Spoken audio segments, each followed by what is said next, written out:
يا مساء الفل والياسمين، عاملين ايه؟ يا رب تكونوا بخير. اللهم صل وسلم وبارك على سيدنا محمد. معاكم نورة من قناة يوميات واكلات نورة. والنهاردة معانا فيديو جديد، هنعمل الصينية اللي انتوا شايفينها دي مع بعض من اولها لاخرها. مش هنعمل وصلة في فيديو تاني، وكان طعمها خطير جدا، والف هنا وشفا للي اكل. وما تنسوش تحطوا لايك للفيديو واشتراك للي اول مرة يشوف القناة. انا جبت كده حوالي كيلو ونص من البصل، 2 كيلو الا ربع، كمية حلوة كده من البصل، وهنضربها كلها مرة واحدة في الكبة عشان بعد كده هناخد منها لكذا حاجة عشان تريحنا بقى بعد كده. هفضيها بقى في طبق وهاخد منها على قد الوصفة اللي انا هعملها. وبعد ما ضربتها كده جبت حلة وحطيتها على النار، وحطيت فيها معلقتين من الزيت ومكعبين كبار من الزبدة، وهنزل عليهم بشوية كده من البصل اللي احنا فرمينه، حبة حلوين يعني. وهشوحهم كده تشويحة حلوة كده مع بعض، وبعد كده اما يدبل البصل هنزل عليه بحوالي 2 كيلو مفرومين من الطماطم، واسيبهم بقى يتسبكوا كده مع بعض. واشيل شوية من البصل على جنب، وفي الكبة هحط على البصل المفروم هحط طماطم، واحط معلقتين من الكاتشب، وهحط عصرة ليمونة كبيرة، ومعلقتين كبار من الخل، ومعلقتين كبار من الزيت، وملح وفلفل وبابريكا وبهارات فراخ وعلبة زبادي. تمام كده، يبقى انتوا عرفتوا هنعمل تتبيلة او الخلطة بتاعة تتبيلة الفراخ المشوية. تمام. وهنضربهم كده مع بعض كلهم عشان هنتبل بيهم الفراخ طبعا مغسولة ومنقوعة ومتظبطة ومتصفية كمان من المية. وهنفرمهم سوا مع بعض، قلنا التوابل ملح وفلفل وبابريكا وبهارات فراخ. وهحط كمان معاهم شوية من الروزماري، بيبقى حلو أوي في الشوي. وجبت الفرخة كده وكنت مقطعاها زي فراشة كده، وعملت فيها فتحات عشان تشرب التتبيلة كويس جدا. وهشربها التتبيلة زي ما انتم شايفين كده، وبعدين اقلبها على، يعني اخلي اللحم تحت عشان يشرب اكبر كمية من الصوص. وهغلفها بستريتش راب. وما ننساش علبة الزبادي، بتخلي الفراخ جوسي وطرية جدا وتحفة. وحطيت كمان، نسيت اقول لكم، معلقة عسل نحل. معلقة عسل نحل مخلياه التحمير بتاعها تحفة. بعد كده كانت طبعا كده ركناها على جنب عشان ما تهوش مني. والصلصة كانت خلاص اتسبكت، غسلت حوالي كيلو من الرز، وحطيت عليه الخضرة شبت وبقدونس وكزبرة، ومعلقة كبيرة من الثوم المفروم، وحطيت كزبرة جافة وبابريكا وشطة وملح وفلفل وكمون. تمام. وبهارات محشي او خلطة المحشي، ولو مش عايزاها سبايسي ما تحطيش شطة، بس انا حطيت شطة الصراحة. وهقلبها كويس كده، هقلب الرز مع الخضرة مع التوابل بالثوم. وبعد ما يتقلبوا كويس هنزل عليهم بالصلصة او التسبيكة اللي احنا عملناها. وعندي بقى الممبار مغسول ومتظبط ومحطوط كمان في مصفى، صفى ميته كويس جدا جدا، شايفين لونه ابيض ازاي؟ تحفة جدا. والممبار بتاعي كان صغير جدا، آه تقريبا بتاع عجل صغنون يعني. وكان عندي، وبعدين عبيته بقى، طبعا ما بملاش الصابع للاخر عشان ما يفرقعش في الشوربة. وما يستوي ما يفرقعش في الشوربة، عشان لو مليان رز وكده زي ما انتم شايفين كده بيبقى الصبع مبطط كده. انا طبعا حطيته في الحله بتاع الصلصه، متستغربوش الحله مكانها ايه، دي حله اللي انا مسبكه فيها الصلصه. كده خلاص، ركننا حشينا الممبار وركناه على جنب، وتبلنا الفراخ وظبطناها كده على جنب. بقى هنعمل جبت حوالي ربع كيلو من الكبد والقوانص بتوع الفراخ على الكبد بتاعة الحمام. تمام. وحطيت حلة كده، حطيت فيها معلقتين من الزبدة ونزلت عليها بالكبد والقوانص. خدوا تشويحة حلوة جدا، ما تزعلوش من الإضاءة، النور كان بيروح والله، كان بيقطع ويجي. آه ايه ده الآية انقلبت. ما علينا. المهم ان انا حطيت معلقتين من الزبدة ونزلت بالقوانص الاول. خدت تشويحة كده، مش عارفة المقطع اللي فات ده كان بتاعي اساسا، هو نفس المقطع بس اتقلب يعني. ولما تشوح بالشكل اللي انتوا شايفينه ده، نزلت عليهم بالكبدة، ونزلت عليهم بنص معلقة من الفلفل، و ربع معلقة من الكمون. تمام، وقلبتهم تقليبة حلوة كده، وبعد ما دخلوا في سوا كده نزلت عليهم بالبصل. تمام، وبعد ما ده المقطع اللي كان قبل كده، معلش بقى، نزلت عليهم بالبصل، وبعد كده خدوا تشويحة برضو مع بعض، وبعدين نزلت عليهم بكوبايتين، لا ب3 كوبايات من الرز.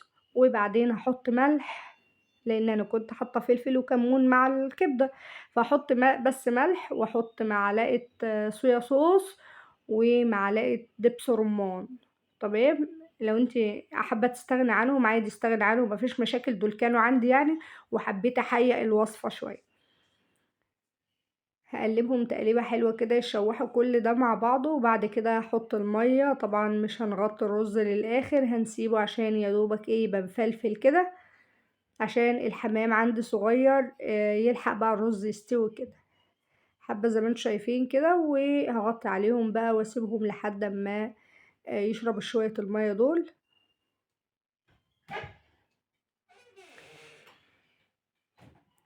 وده طبعا شكل الحمام. حمام كده حلو ما شاء الله، هو باين صغنون والله بس هو كبير خالص ما شاء الله عليه يعني. جبت بقى ايه، كنت برضو شايلة شوية من البصل، حطيت عليهم شوية ملح وشوية فلفل، وقلبتهم مع بعض، وهتبل بيهم الحمام بقى من جوه ومن بره ومن تحت الجلد، بيديله نكهة وطعم حلو جدا. طبعا انا بخلي الحمام ده طبعا انا اللي دبحاه وانا اللي غسلاه وانا اللي بنضفاه ومظبطاه يعني. تمام، مش شارياه جاهز ولا حاجة. هفتحه كده زي ما انتم شايفين، هخلي الجلد بتاعه، واحاول بقى ايه ادعكه كله كده ايه بالبصل.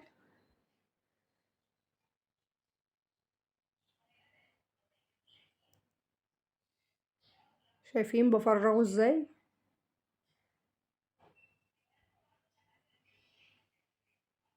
اهو بفرغه وبعمله كله. وبعد كده طبعا الرز كان خلاص اتشمع، سبته يبرد، بقطع الرقبة، بشيلها خالص عشان يبقى من فوق كده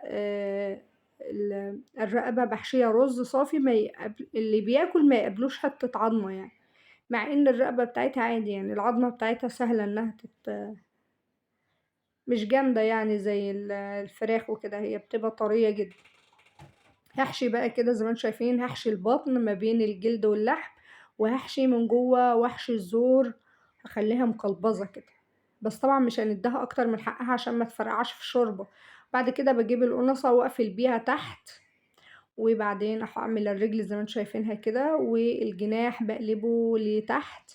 وده شكل الحمامة بعد ما اتحشت، تحفة.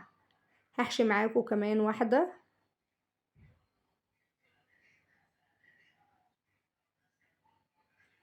زي ما انتم شايفين كده هنحشي كمان واحدة مع بعض. انا نسيت اقطع الرقبة بتاع الحمامة دي، مش عارفة ليه، قطعت كله الا دي الاولانية، وكل الباقي الا دي الوحيدة اللي انا نسيتها. ده شكله الحمام اهو بعد ما اتحشى. يبقى كده الحمام جاهز، والفراخ جاهزة، والممبار كمان جاهز. باقي بقى التسوية. طبعا جبت الفراخ اهو، هنبتدي بقى نسوي، وهغطيها بسلوفان. لو عندي ورق زبدة ما كنتش استخسرت، وكنت حطيت ورقة زبدة الاول وبعد كده حطيت السلوفان، بس الصراحة ما عنديش، وما عنديش طاقة انزل الشارع اروح اشتري. وهعمل فيها فتحات كده وهدخلها الفرن. تمام، الفتحات دي عشان تطلع البخار الزيادة. وبعدين جبت حلة حطيتها على النار، وحطيت فيها مية، ده حلة كبيرة، حطيت فيها بصل وطماطم وجزر. زي ما قلت لكم النور كل شوية كان بيروح ويجي يعني. حطيت التوابل، ورق لورا وحبهان، وحطيت ملح وفلفل وبهارات فراخ وبابريكا. وبعد كده هنزل بالممبار بواحدة واحدة كده، وأول ما بينزل الشوربة بيقفل نفسه بنفسه وبيتنفخ شوية كده لحد ما اخلص الكمية كلها اللي معايا. وبعد كده هحط مكعبين من مرقة الدجاج. ودي الحلة التانية حطيت فيها برضو بصل وطماطم وجزر ورق لورا وحبهان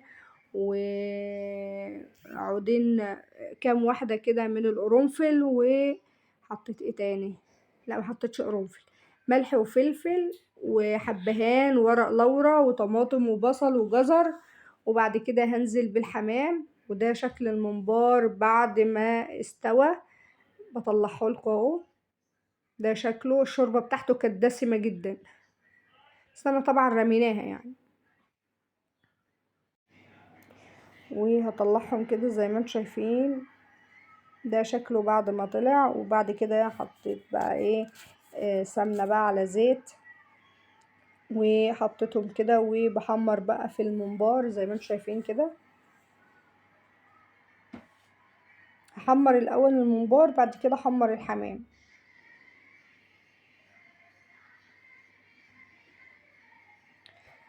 ده شكله لونه كان تحفة جدا وكان مقرمش.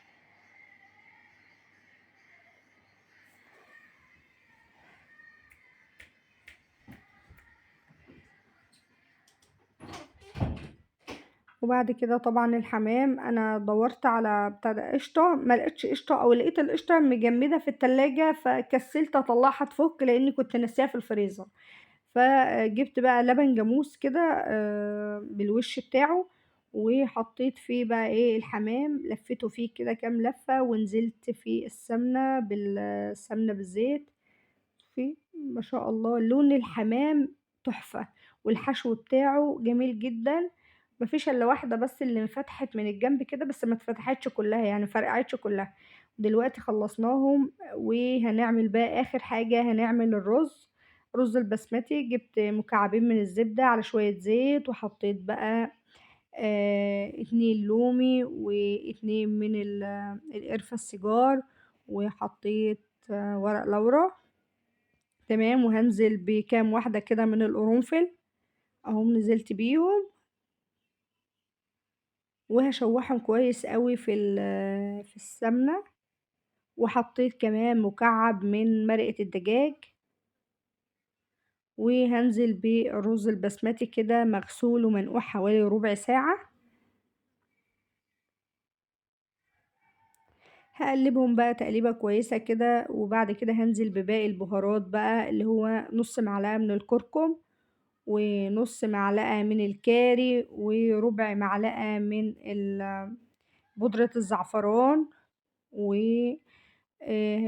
وبعدين نص معلقة من الفلفل والملح. تمام، ونص معلقة من البابريكا. هقلبهم تقليبة كويسة كده، اللون تحفة جدا. وبعد كده هنزل عليهم بمية مغلية من الكتل، مية سخنة. واحط بقى المقدار بتاعنا. وده شكل الرز اهو بعد ما استوى، مفلفل وطعمه خطير ومفلفل جدا جدا. وجبت طبق كبير، وبعد كده هغرب بقى ده الرز. شايفين الرز مفلفل واحدة من واحدة. ده طبعا ما بحطش لنا كوباية الرز. كنت الاول احط لها كوبايتين مية البسمتي، دلوقتي لا، بقيت احط من كوباية وربع لكوباية ونص مية للرز البسمتي، لكوباية الرز البسمتي.